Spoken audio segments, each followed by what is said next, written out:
Well, tonight's program, brought to you by the Voices of Faith and Leadership, is about Christian history, spiritual history in Wyoming, and courtesy of the Reverend Warren Murphy. Hand me your book there.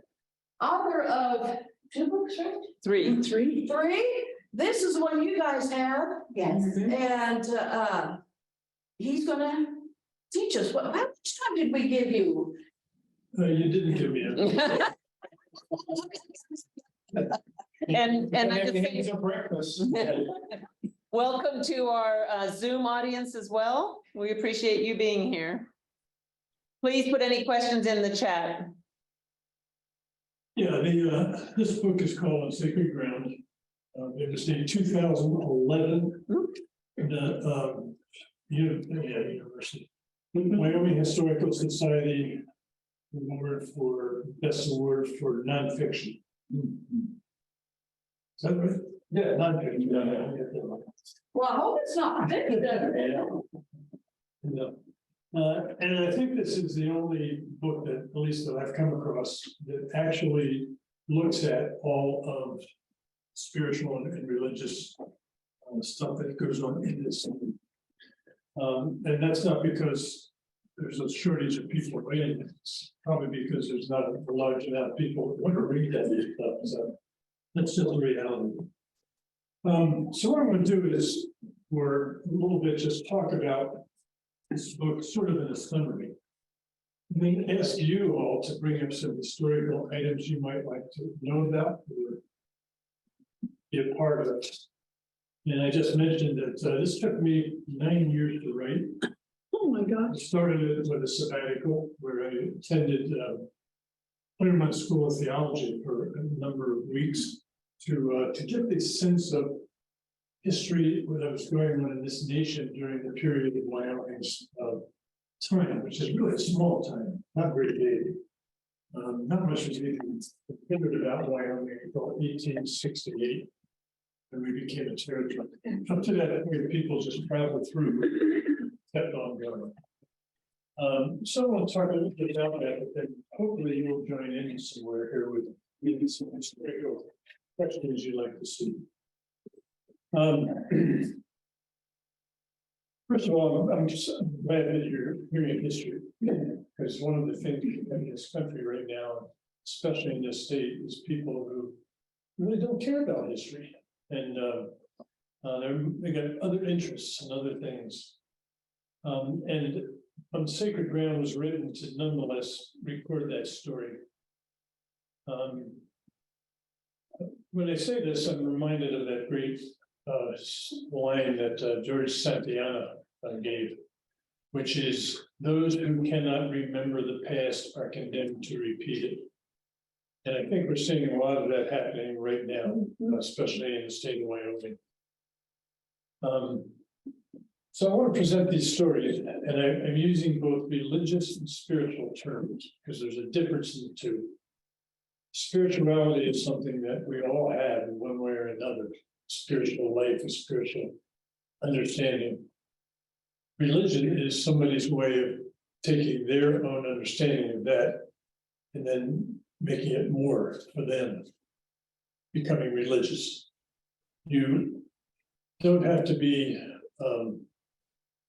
you have to be spiritual to be religious. You don't have to be religious to be spiritual. And a lot of spiritual people are out there who won't claim any religion.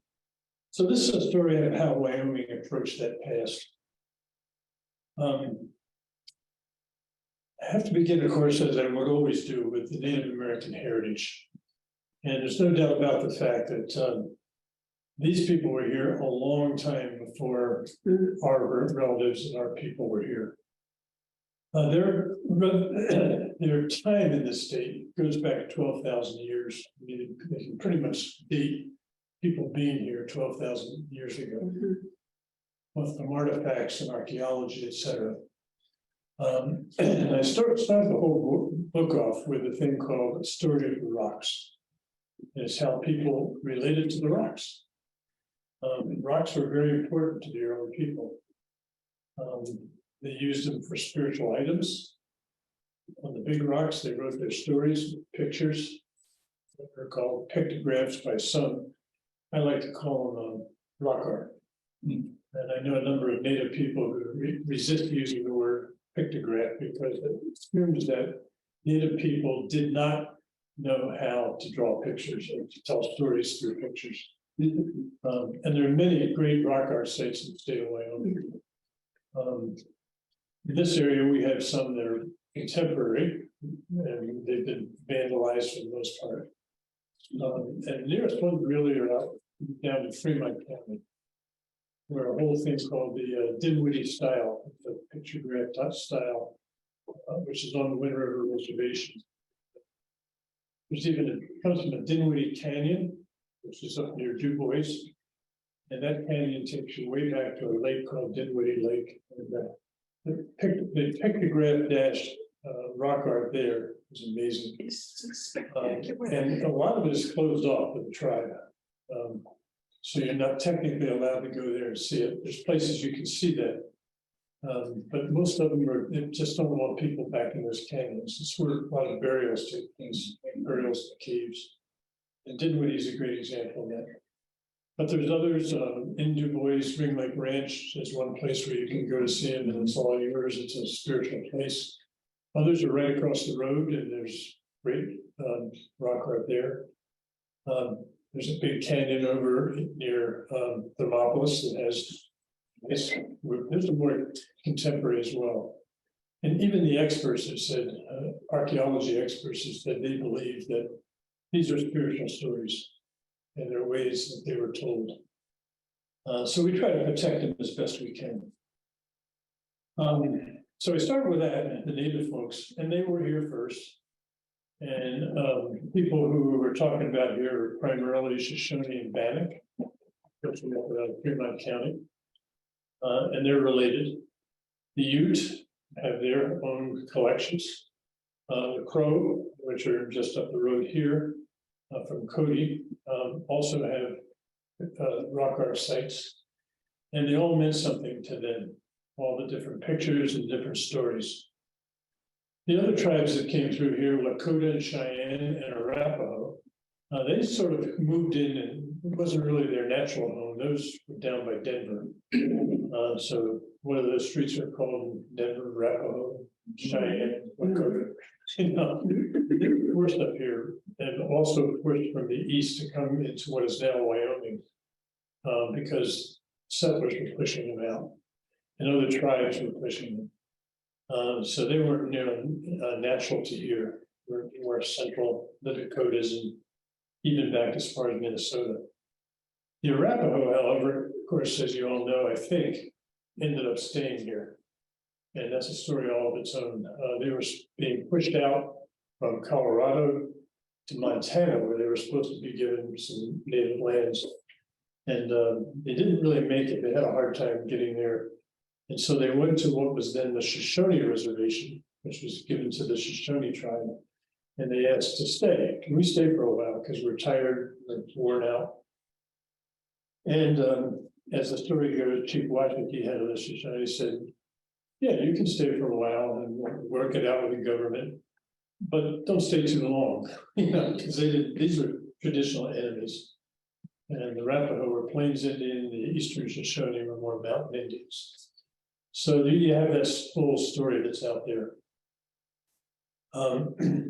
And then came along the people called the missionaries. Yeah, keep in mind, I'm making this very brief. There's a lot more to these stories. American missionaries that came in weren't headed to here, they were headed to the West Coast. And there's a little event that went on in this era. And this was happening not in the West, but in New York State. In New York State, there was a movement going on called the, I have to see what the official name is, the Burned Over District. It was called Burned Over District because there was this Christian revival going on. And all kinds of denominations were popping up and anxious to convert people. And some of them wanted to come west because they heard there were native people out here. And they always knew that there were mountain men who were here and that both of them needed God. needed Jesus. So what a place to come. Let's go out here and convert them. But most of them didn't stay. Some of the names of these people were missionaries such as Jason Lee, who came out and experienced the West here, but then went on. Samuel Parker, he was a Congregationalist, I believe, and he thought about staying, but no, they went to Oregon. And then, of course, the two famous ones, most famous, were Marcus and Narcissa Whitman. And there's books about them and how they were totally misguided. And Narcissa in particular hated the people she came to save. And they ended up, as you probably know, if you know that story, she was killed by her own Indians. Just couldn't put up with her anymore because she was so, so nasty to her people. This was in Oregon. I might go back afterwards if you want to get through this whole summary and talk more about that. But all of them were fired up by this intense religious revival in the East. And but most of these missionaries were transient. Yeah, they didn't stay in Wyoming.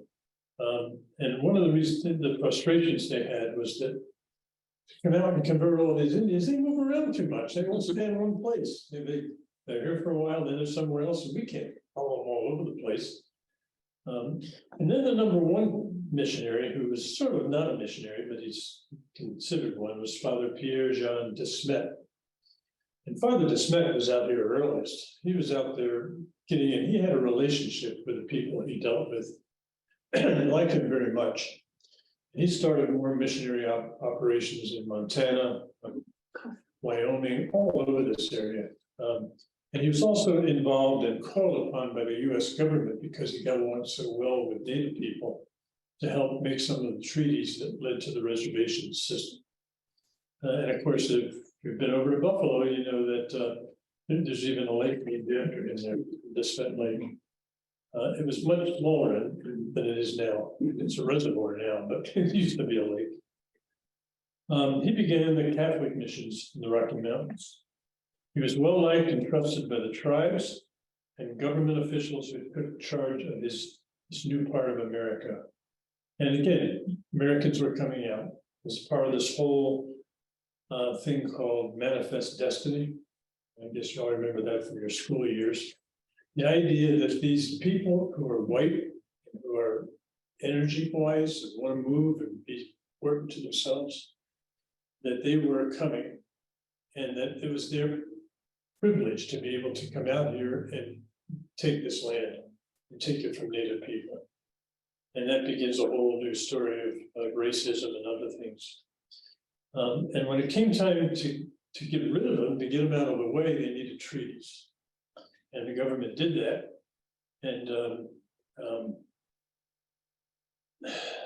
some of these missionaries, especially de Smet, knew what was in store. They knew what this powerful Eastern force was going to be like.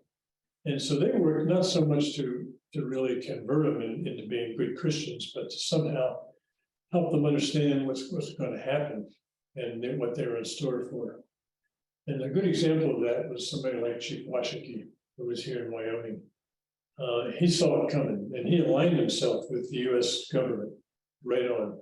And the Eastern Shoshone were always sort of tied to them, even though their original reservation covered most all of the west, where it's now Wind River, but also all the way down to the southern part of the state and all the way up to Montana. That was the original treaty, which was in the 1850s. That didn't last long because people said, they can't have that much land. And so another treaty was created in 1862 that shortened the reservation, took a lot of that land away. And it was given to the Shoshone, not just the Shoshone. And Chief Washakie agreed to shorten the reservation. And then in 1868, after all the reservations were finalized, they shortened it even more. In the early 1900s, they shortened it even more because they saw that there was a hot spring in that reservation. And they made a deal with Washakie and some other chiefs, or more chiefs than just Washakie. Can we have that? Well, can you donate that to us or give it to us? And so they made a deal which gave the white nation Thermopolis. So that's how we got Thermopolis. But it was because it was a secret grounds for Native people. And there's a story on the reservation where I served for 5 years. And I'm not sure this is true. I couldn't prove it, but it's a story that circled around the reservation. That said that Washington was asked by the white governments to turn over that land, and because they would like the hot springs. And his answer supposedly was, well, I got a hot spring of my own. I don't know, man only needs one hot spring. I doubt that story, but it's a good one. There are a lot of stories on the reservation about Washington. And probably most of them are not true, but they're good stories. So that's sort of how that began, and that's how the reservation got there, is the Shoshone Reservation. And then when the Arapaho finally got asked to stay there, and then they allowed to stay forever, it became the Wind River Indian Reservation. So it changed the official name, and we don't even use Indian anymore, because that's not a good term. They don't particularly care for that, but legally that's what it says. The Smith was called to help negotiate all that, because he had a lot of good relations with the government. And so when those treaties came, and the big ones were down at Fort Laramie, which is, you all know where Fort Laramie is. And that was the original white establishment in Wyoming, because that's where they all came first. And the trappers came there first, and the like. And then everybody had to come through Fort Washington. Oh, I'm sorry, Fort Washington. Yeah, Fort Laramie. Yeah. Many forts. Fort Laramie, and that was the trade center, and everything happened there. And the treaties were held there. Not necessarily at the fort, but down the river a little bit. And that became really our beginning of white establishment in Wyoming, Fort Laramie.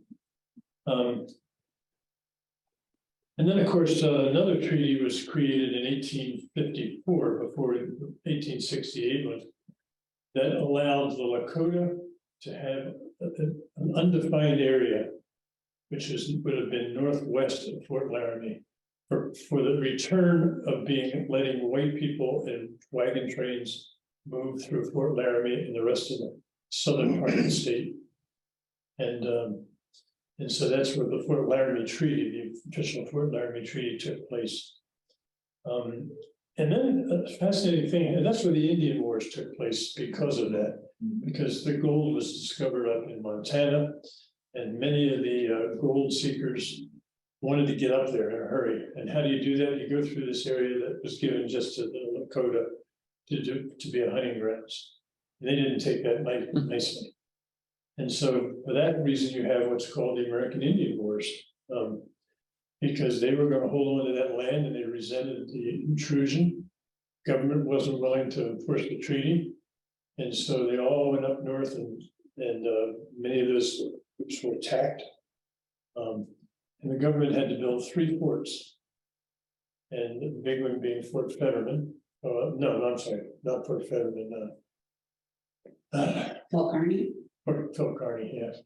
Phil Kearny, Fort Smith, which is in Montana. And the first one, which then changed, had 3 different names, and it's right near Casper. And they were there to protect all these people who were intruding into the land. And that's where the Indian Wars came from, that were in Wyoming. That went on for a number of years, until finally, under Chief Red Cloud, they kicked them out. They harassed them so much that the army gave up the forts. At which point Lakota went in and burned all 3 of them. And the Fetterman battle is one that everybody seems to know, and that took place in Great River, Fort Kearny. And there's a nice historic site there now, and a whole lot of monuments and stuff to depict that, even though Fetterman lost his head. He was supposedly, and I think it's probably very true from what the evidence shows, was told by his commander, he was anxious for battle. And the Lakota were all over the place. Chief Red Cloud being the chief, Crazy Horse was one of the opponents. And they were harassing the army constantly. And at one point Fetterman said, I'm gonna go get him. Go in. If you follow that battle, you know what it is. And he was supposedly told, don't go over that ridge, whatever you do. But Fetterman was determined to do that. And he went over the ridge because he saw a few Lakota up on the hill.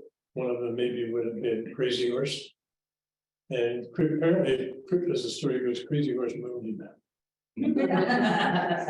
And they said, I'm gonna get that guy. And that's sort of the way it works. They went over the ridge and they didn't realize that it was a plot to kill them all. And they killed them all. So that's the Fetterman battle. So that's where the Indian Wars came from. And the military had basically taken over the other spots on reservation land. And in Wyoming, on what is then still the Shoshone Reservation, Army was a little corrupt. I mean, they were using it for their own purposes. They didn't really care about the Indian people. And so because of that, in 1868, the religious groups decided to get interested in this. And they thought there was a lot of terrible things going on. They heard the stories.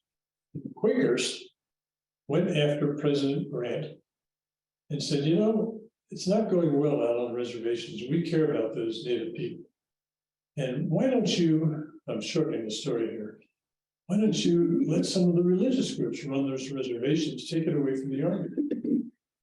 So in that year, 1868, the following year, 1869, there was created what was called the Quaker Peace Policy, or otherwise later known as the Grant Peace Policy. And they assigned all the Western reservations to religious denominations. And as the story that's not in my book goes, but they had a big meeting in Washington at the Interior Department. And all the chiefs came out there and some others, religious denominational heads. And they met in the Interior Department, laid out maps on the floor. Here's all the reservations. And now we're going to assign each one of you to have one and be responsible for it. And the Episcopalians got South Dakota. And they were going to be in charge of those reservations. And apparently whoever was running the meeting said, no, by the way, in Wyoming, we have one over there too. And why don't you take that one as well? So that's how the Episcopal Church got the advantage of being in Wyoming and South Dakota to administer the reservations, be in charge, kick the Army out. And that was supposed to work better. In Wyoming it didn't. They didn't know what to do with this reservation. But they did take charge of it, and that's why the original churches there are Episcopalian at both Etity and also Fort Washington. And it wasn't long after that, though, that system fell apart. 10 years to 1879. And then the denomination said, we can't really do this. And so they put it back under the Bureau of Indian Affairs at that point. But that gave religion now, not spirituality, a foothold. And different denominations all got it. I think the Methodists got Montana. And I can't remember where all denominations were. Oklahoma, there's a couple of denominations got those. And it was a nice idea. And I think the Quakers liked it, but they didn't like it. Didn't work. And so things went back to the government again. And the policy lasted for 10 years, and it was not any more successful than when the Army did it. Now, I'm going to branch off a little bit again about the reservation. In 1883, which is after all this happened, the Episcopal Church brought in a missionary by the name of John Roberts. And Roberts had come from Wales. We just had a celebration of his coming in the Episcopal Church last Saturday. And some of you were there in that event. And we had Chief Washington's grandson, great-grandson, who gave a talk, talked about how where the Shoshone came from, how they got to Wyoming, etc. Anyway, Roberts, and it was explained pretty well, I think, by his grandson, that he really didn't follow the existing government policy. which was take all those kids away and send them to a school to teach them to be white. Cut their hair, take their language away. You've all heard that story, I'm sure. It's been in the news a lot. Taking the kids away to schools, many of them never returned. They never came back. A lot of them died from diseases and were buried in the forest of the schools where they were taken. And there's a recent story in Wind River, a program that we put together called Home from School. Home from School. And Home from School was the story of the women on the reservation who went back to retrieve the bodies of their kids, grandkids, and whatever. And the story turned out not the way they wanted it to. They got all the information and they dug up the graves, wrong graves, it didn't match. So they still haven't found all the real graves yet. Because the government didn't keep, the schools didn't keep very good records. But it's a sad story, and it's one that needs to be told. It is being told now in Wyoming. But Roberts decided to keep a lot of those kids there. He knew the policy. And the boys, he worked to keep a lot of them in Fort Waikiki. And the girls, he built his own school for, they call it the Roberts Mission. And it was there for into the 1900s. And they taught the girls how to survive on their own. Things that I know some of them liked, because I met some of them when I was serving there. They were old women. And I asked them one day, I said, what did you think of school? They went to that school. They said they liked it. You know, it was nice. It was better than their homes. They were getting better food. They were, enjoying it.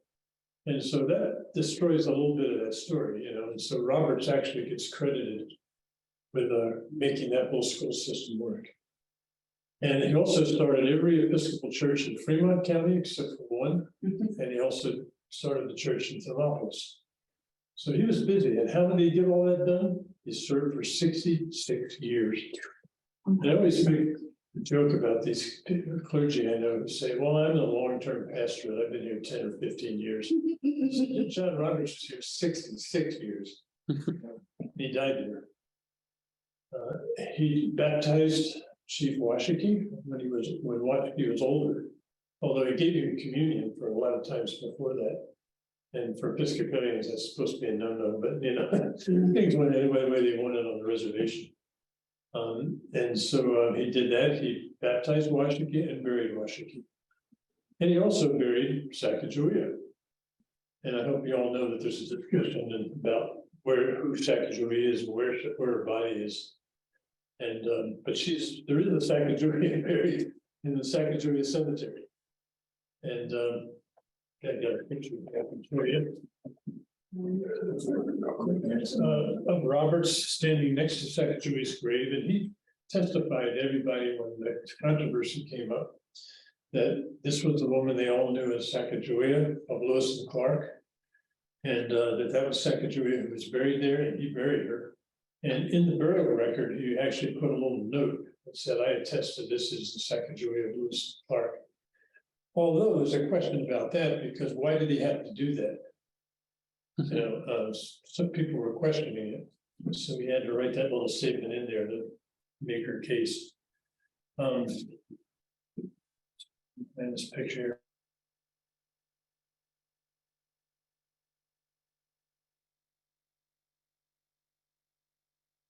Even when I went there to serve at Lander Trinity Church and also at Fort Washiki, people would brag about the fact that they were baptized by John Roberts, And on the other side of that, he did have an attitude which was of the day, which is paternalism. Not in a nasty way, but he would do everything for everybody. If you needed something, count on John Roberts, he'd be there. And when I first took over that church, and I did it as a favor for him because I already had 2 other churches. One of the things that I was told was that, oh, we're glad you're here and doing the services. I started getting phone calls. Father, I'm out here drinking on the res and I need a ride home. John Roberts used to do that. I'm thinking, he did it and I'm not going to do that. I just can't run that way. covering people's bad habits. And that was his paternal style. You know, if somebody needed something, he'd do it for them. So that was out there. That's part of it. And I actually ended that, said they just can't do this in this day and age. So. Find that picture. I have lots of pictures here. These are from other courses. In fact, I have all kinds of pictures here. One will relate to today's trip out to the tournament center. I'm not finding it right off, but now it's here.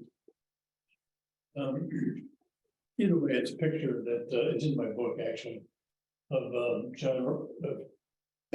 John Roberts standing there with Sacagawea's son, no, grandson. And they're standing next to her grave. So again, that's a controversy that's not going to get over, but people on the res do think that's Sacagawea. And I'll swear by it. So that's just one little corner of page 30. Roberts being there all that time kept the Episcopal Church alive there. Other churches have come in. The Catholics, when they got there, which was shortly thereafter, the Jesuits came in as missionaries, and they created their own religious setting on the eastern side of the res, where most of the Arapaho were living, and that's St. Stephen's. And they had a church, they had a school, and they had nuns. And really good. The Jesuits were really into missionary work. And a lot of them really liked the people they worked with. They had a better understanding than some of the others. And they were there right up till recently. And then for some reason they quit and left. Might have been to do with money, I'm not sure. And so the Catholic diocese is now taking that over. It's a beautiful church at St. Stephen's. All the churches are really fantastic places. The Episcopal Church is confusing because they have 4 different buildings there. They were all churches at one time. And the one that we dedicated, because it was rebuilt out there, was last Saturday. And that's, I think, my research would be the oldest church building still standing in the state of Wyoming. There were churches built before that, but they're no longer around. That building was recently the maintenance building for the cemetery. And it was falling apart, and the diocese paid to rehab it and bring it back. So that was the dedication last Saturday. And all the Roberts family, his relatives, were all present for that. When the churches themselves got started, it was just coming and staying. Most of the time, these missionaries all just went through. And also in 1868, which is a key date for Wyoming, it's the date of territory. The territory was founded in 1868, and the date of the Union Pacific Railroad, which, if you probably know the story, came in 2 different directions. And they were going to meet up in Utah, which they did, but it was sort of humorous how it happened. They were being paid by the mile from both directions by the government. And they got up close to each other and they said, well, this is going to be the end of our payment. Nobody told them to stop, so they kept right on going. Until somebody said, no, we're not going to pay for all that. The other thing the Union Pacific did is they presented some of the what were called checkerboard squares. A checkerboard piece of ground all on the railroad. And that was given to the Union Pacific. And the Union Pacific, with that gift, went around and as the churches began to move in, gave some of those checkerboard squares to the churches for free for them to build their churches on. So if you go along the UP Railroad now the railroad has changed a little bit, but if you go along, a lot of the oldest churches are found right next to the tracks. A good example would be Rawlins.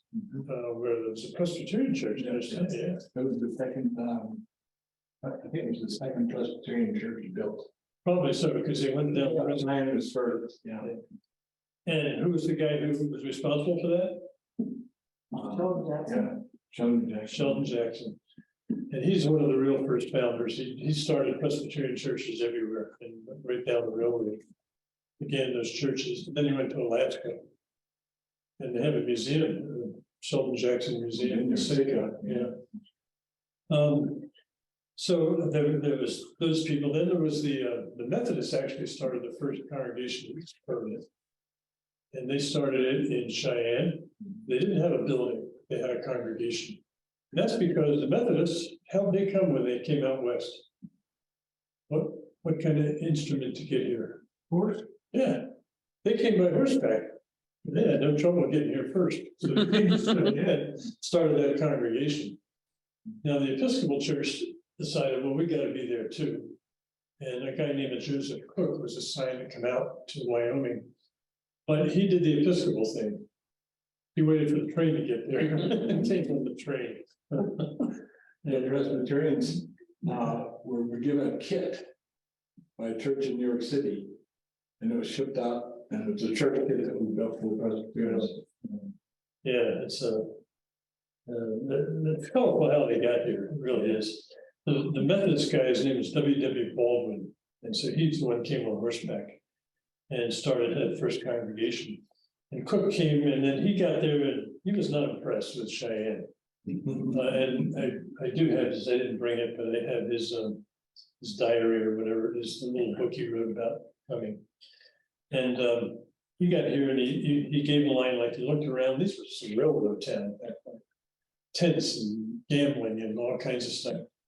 And these were Irish people who was building the railroad. And what do Irish people do when they're on their own? They drink. And so he looked around, he saw all these drinking people and things going on. And his quote from the book is, "We're simple souls selling themselves to the devil." And he was also astounded by the fact that in the hospital, everybody slept in the same bed, when they're sick. And he found that just disgusting. He didn't last long. He did start St. Mark's Church, which is the first built church at that point. And but that original church was torn down later on. They built a bigger one, a fancier one in Cheyenne now, which has its own unique history. But he was never in favor of early day Cheyenne. And then surprisingly, he eventually moved to South Dakota, and guess what town he ended up in? Deadwood. Deadwood. No, it's worse than that. It's where the massacre took place. Oh, wouldn't be. Yeah, I go to church in Broken Knee. And there's a great story about after that battle. The church served as a hospital for both sides.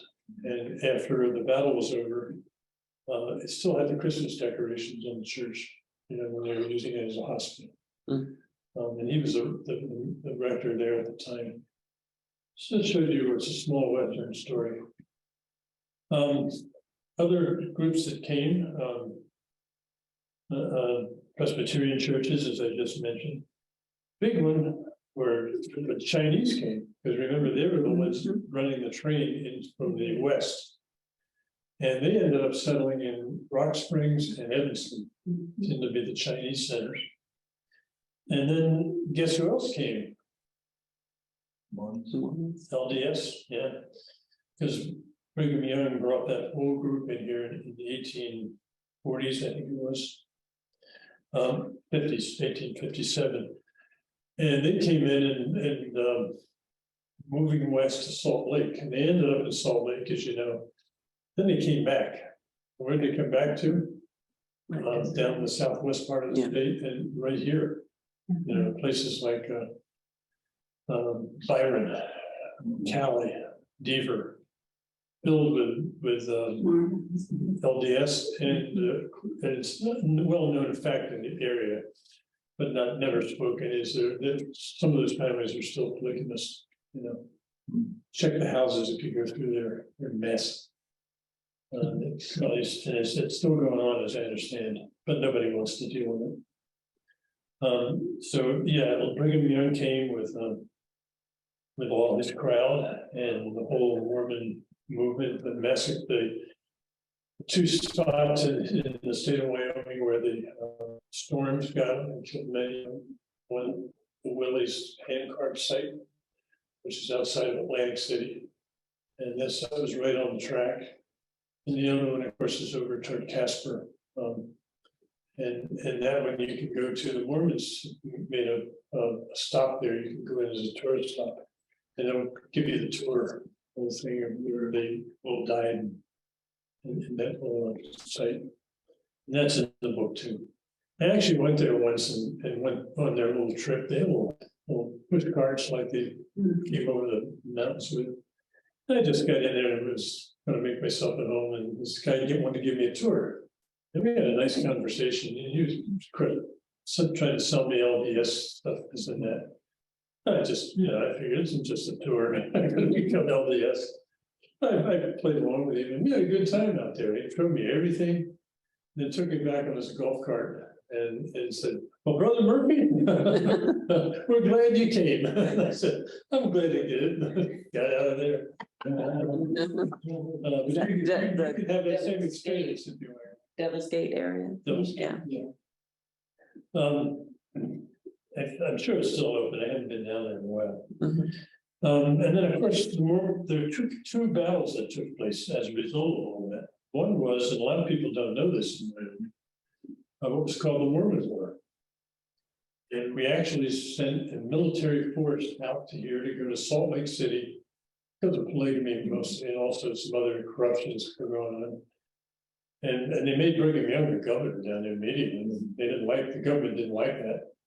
And so they sent a whole military unit, came through here, and DeSmet was assigned to be their chaplain.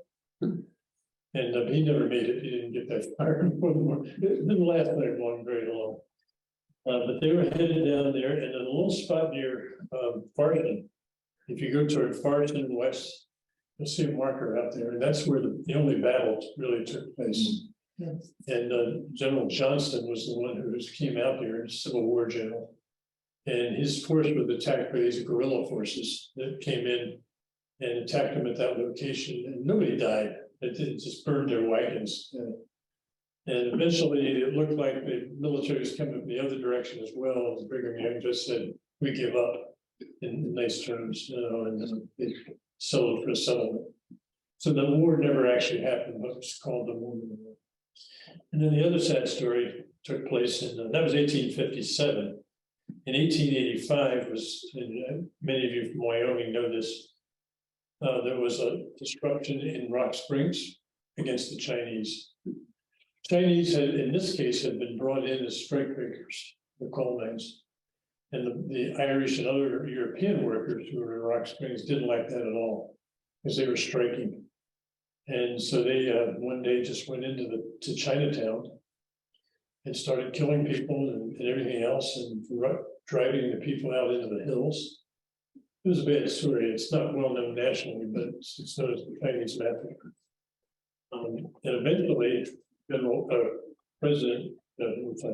Warren, Francis Warren, had to send in the military, and they stayed there for some time just to keep the peace. They sent them on the train, and so that was a sad story too, and it's still well remembered in Rock Springs. And the other thing I want to mention here is a thing called the Sunday school movement. And that's really, it does get neglected. Because it was the Sunday school people who came before many of the churches. And these were people who were there because the women wanted them there to teach their kids Christianity. And the churches weren't able to do that, apparently, they weren't willing to do it. And so, and this is one of the best books, it's a rare book about Frank L. Moore, who was a Western missionary from 1888 to 1896. And he tells stories about Wyoming history in here. They're hard to believe. I mean, because he was firsthand. And he wanted these schools to succeed. And I think he started out as a Presbyterian, was signed with the Presbyterians, but he ended up with something else. Because, and I won't quote this to you, he says, "They're so strict." It's so strict, they were. And he wanted something much looser. But anyway, this is a good story about how all that happened, and it was pretty successful. And he would just start these little schools, and he traveled all over especially out here in this part of the state, to run these schools. They do it all by himself with the support of the women who are bringing their children. So that gets neglected. And behind this were the women who played a key role. They wanted education for their children and religious heritage, and they didn't trust the men to do it. Men had other things. That they would keep the order of civil life in this new land that they wanted civilization in. The early church sentiment tended to favor prohibition, an end to gambling, and prostitution, and surprisingly, women's suffrage. There was a lot of support for women's suffrage for that group, even though the women wanted a much cleaner place to be. Yeah, the group of women that started the Presbyterian Church in Cheyenne, they wanted, because of the drinking that, Right. hard playing. Right. There's another guy in Cheyenne that was tended to be congregational, I believe, yes. He wanted to clean the town up. His name was Josiah Strong. And Strong was a former congregational pastor from Cheyenne. And he was one of the founders of what later became known at the turn of the century as the social gospel. And the key leader of the social gospel was Charles Sheldon. Any of you familiar with Charles Sheldon? He's the guy who coined the famous phrase, "What would Jesus do?" Well, that's the way he wanted his ministry to be. And then to counter all of that was going on in Cheyenne, and the sort of nice stuff that was going on by religious groups, was how am I going to put this, fundamentalist movement, basically. And they tried to get the people back into a literal interpretation of the Bible, even though at that point, a lot of religion was going to be more contemporary, even in Wyoming. But the fundamentalist movement got there, and their hero at that time, in 1925, time of the Scopes trial, which was key things, was the presidential candidate, William Jennings Bryan, who's known for this quote. He denounced all of those who, quote, believed in the ages of rocks rather than the rock of ages. It tells you a lot about it. He didn't get elected president.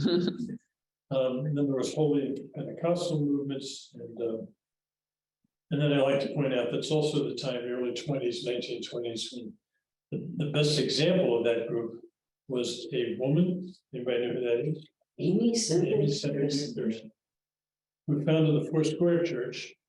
We have one of those here in Cody.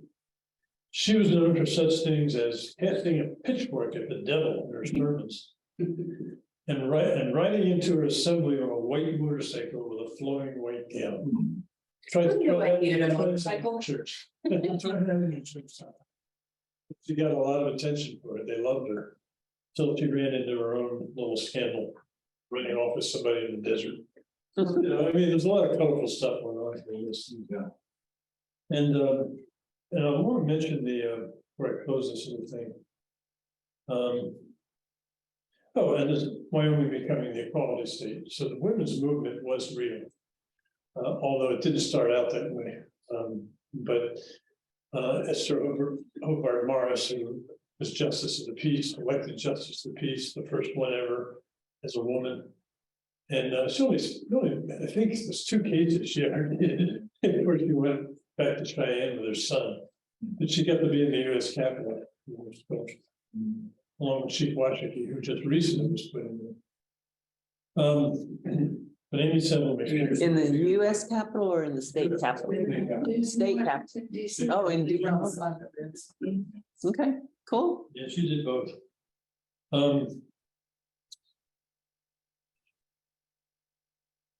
I want to talk a little bit about a couple of contemporary things. One is the place we went today, the Interpretive Center. And although you saw a lot that was in there, there's one little panel that talks about Christian churches. And it's a lot of story to that. And I've done a lot of research in it because we're so close. And because we have such a connection in Cody. And they had religion there. The Buddhists were there, the Shintos were there. And looking at all the records, they had their own church services, they had programs, bulletins. There were Christian churches from outside, from Cody, actually. The Episcopal Church being one of the main ones, who made their own congregation. They were able to come in and hold Sunday services with the Christians. There were quite a few Christians there. There were Catholics there. And there was a particular priest who was living in San Francisco, who came out and asked permission to live in there with them. You know, and the government wouldn't let them do it. But they did hold religious events. They were able to go to churches on occasion with passes. A lot of people don't realize they could get a pass. Didn't take much. The Quakers were very good with them. They sent them all kinds of food and stuff to supplement what they were getting. So there was a lot of religious history that goes with that center. And you can, as they said, you can still hike up to Hard Mountain, which they do in their. I mean, what they didn't say is that that's not run by the internment center. That's the Nature Conservancy owns the mountain. And I like to thank our parish, my parish at the time, of Christ Church here in Cody, because we did a hike up there once before it was privately owned ranch. And we did a hike, they let people hike, and we took about 30 people up to the top. And it was really a great hike. And we had one woman with us, her name was Ann Young. And she was on the board of the Nature Conservancy. And she was so impressed. She likes flowers and stuff. And the hike's got all kinds of flowers in it this time of year. And got up to the top and was so impressed. She went back and got the Nature Conservancy to buy the ranch. And that's the Nature Conservancy now allows all the hiking to the top.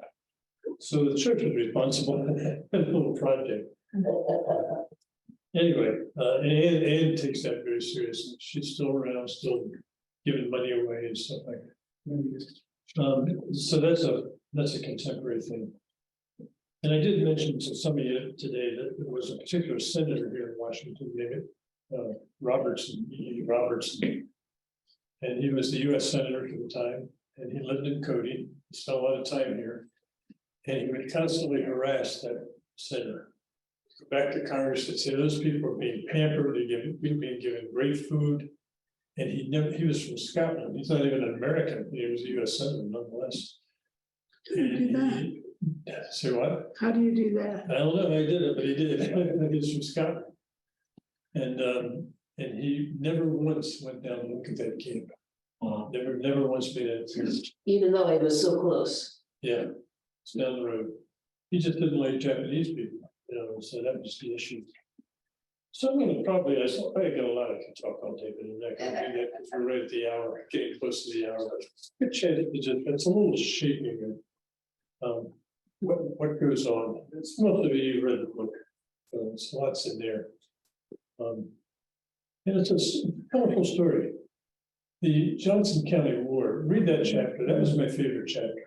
For those who may be online, that had a lot of religious implications to it.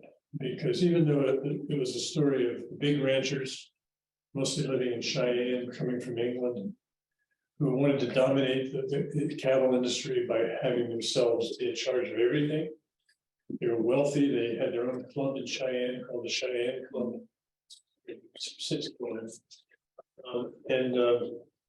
And they really wanted to run the show, but these little ranchers, a lot of them have been their employees, wanted some ranching of their own up around Buffalo, Johnson County.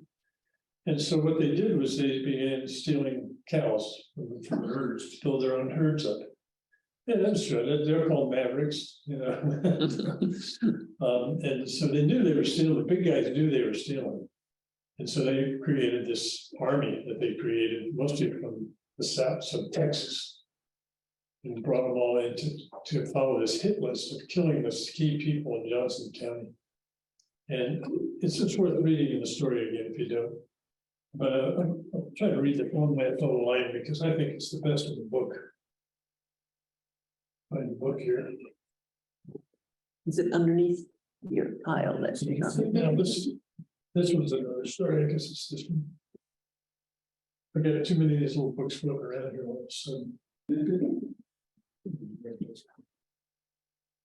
Yeah, here it is. Johnson County War, and that would have been on this land. Yeah, it's what as well. This is how it went. The whole thing failed. And if you've been to Buffalo, right outside of Buffalo, there's this site of this ranch where all the outsiders had to hunker down because the townspeople knew they were coming. Just to make the story short, and they were coming out with their own army of people to sort of do battle with them. And it all happened at this one ranch, TE Ranch. And it divided the town of Buffalo religiously.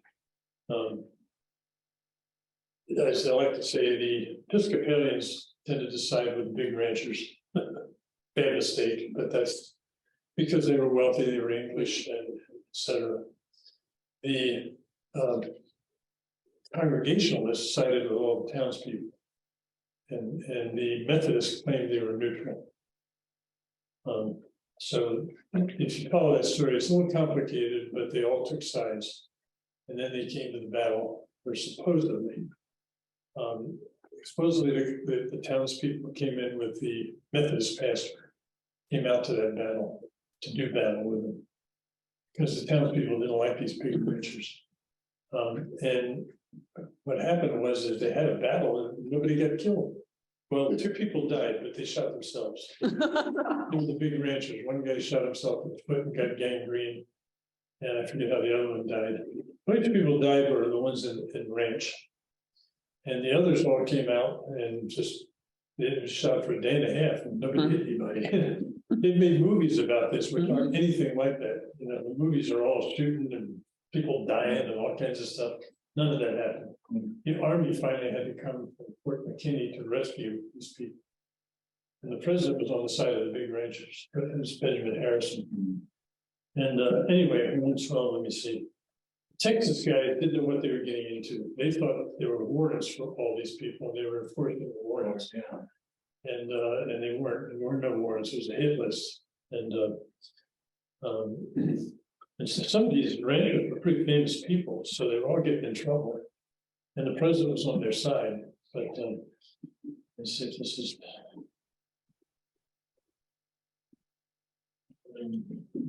Yeah, maybe that kind of.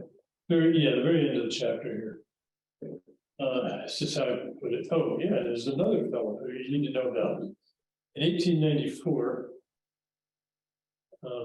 A.S. Mercer published his controversial book called The Banditti of the Plains. Mercer had come from Washington State, where he created the University of Washington. He was the founder of Washington. There's a Mercer Island there you cross over to get into the city. A.S. Mercer published his controversial book, The Banditti of the Plains, that exposed many of the inner workings of the cattle industry. In the beginning, Mercer had been a supporter of the cattlemen, but he grew weary of the lawless arrogance. His book implicated many in high positions, including Governor Barber and Senators Kerry and Warren. An effort was made to make all copies of his book disappear. Book banning. Asa Mercer was founder of the University of Washington in Seattle, before coming to Wyoming to publish the Northwest Livestock Journal. In his telltale, he concludes by singling out one of the invaders named D.E. Book, B-O-O-K-E, otherwise known as the Texas Kid.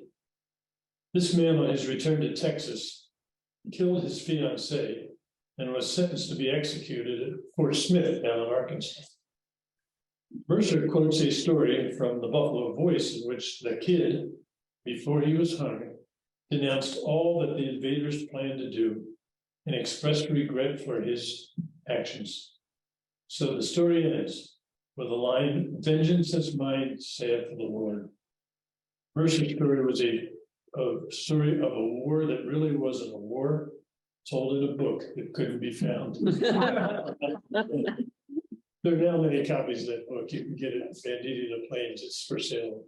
But it does tell all the dirty stories about the cattle. So I'll leave it at that. I think interestingly enough, it's 1 hour. Unless you have any questions, of any historical events that stick in your mind? But the Marcus and Marcus Whitman, First Presbyterian Church has a stained glass, and their honor and the family that went with them. And according to the story, they preached the first Protestant sermon in Wyoming. That's not true. That- I got before that, yeah. Part of that one. That's what I found out later. Yeah, and that was over by 500. Yeah. Sorry. But some of these stories, I mean, a lot of people haven't researched them very well. Nobody's written stories of them. But anyway, the Johnson County War one, that's a fascinating story. And all the implications of who was doing what. And they all knew each other, basically. Can you touch on, it's indirectly related to Wyoming, the Sand Creek Massacre and the relationship to the church Yeah. there? That's a very good story. It's a very bad story, really. Yeah. And I actually researched that at Isle down there. And that's also where I found the statement from the Methodist pastor in Buffalo, who denied that he went with his congregation down to that. He said he stayed home and kept the peace in the town of Buffalo. It's one of his letters, But anyway, on Sand Creek, because that's different tribes and stuff, but you all know that story about how the army went in with the Do you know that? It was news to me Oh, yeah. before last The year. Superintendent led the army and they Okay. slaughtered all those people. And the Denver Post often writes articles about that. Yeah.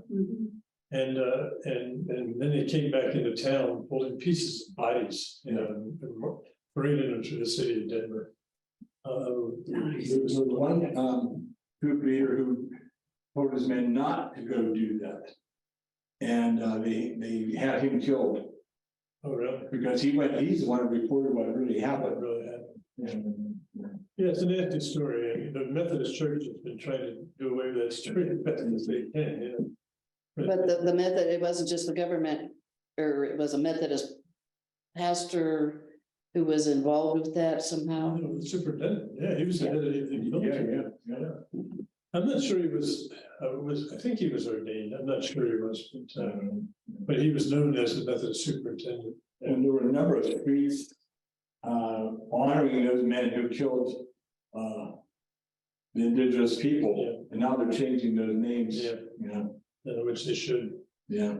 That was a sad story. And the other fascinating story that I told you, Mertha, was founder of the University of Washington. Yeah. The governor at that time, Evans, is the founder of Northwestern University in Evansville. So, there's good connections going on here. And he wasn't that much better. So, any other questions? I don't see anything online. Well, that's a very brief, rough story. Well, it's hard to summarize all that history from all those different movements and groups and stuff in 1 hour. Well done. Warren, I thank you from us. By the way, this is my other book, which is called Unique and Different. This is volume 2. And it's the story of all the 47 years that I've done in Wyoming. And it includes some really, I think, fascinating stories, including the Matthew Shepard story, Black 14, which I think you heard about, Cheyenne. That's and also some other stories there. One of the fascinating stories here is a guy who tried to keep from killing himself in my office. Oh dear. And he was distraught. He told me he was an assassin in the Navy and that he was feeling terrible about it. I don't know if you have read this. And he came to my office one day and wanted to talk to me. I talked to him, so he's a creepy guy. And he's living in a Forest Service cabin up in the mountains by himself. And we all knew he was strange, and he claimed the government found him that house. Come to my office and said, I have all this guilt from killing these people all around the world. I'm thinking he's making it up. I found out later from Al Simpson, Al was asked to find him the house because he was in a protection program. Anyway, he always had some mental problems, and he came in and just told me, I'm feeling bad, I'm feeling terrible. It's in my nicely new designed office. And he takes out this gun out of his suitcase, or his briefcase. He says, he sticks it to his head, and I'm thinking, it's terrible what I'm thinking. We just cleaned the couch.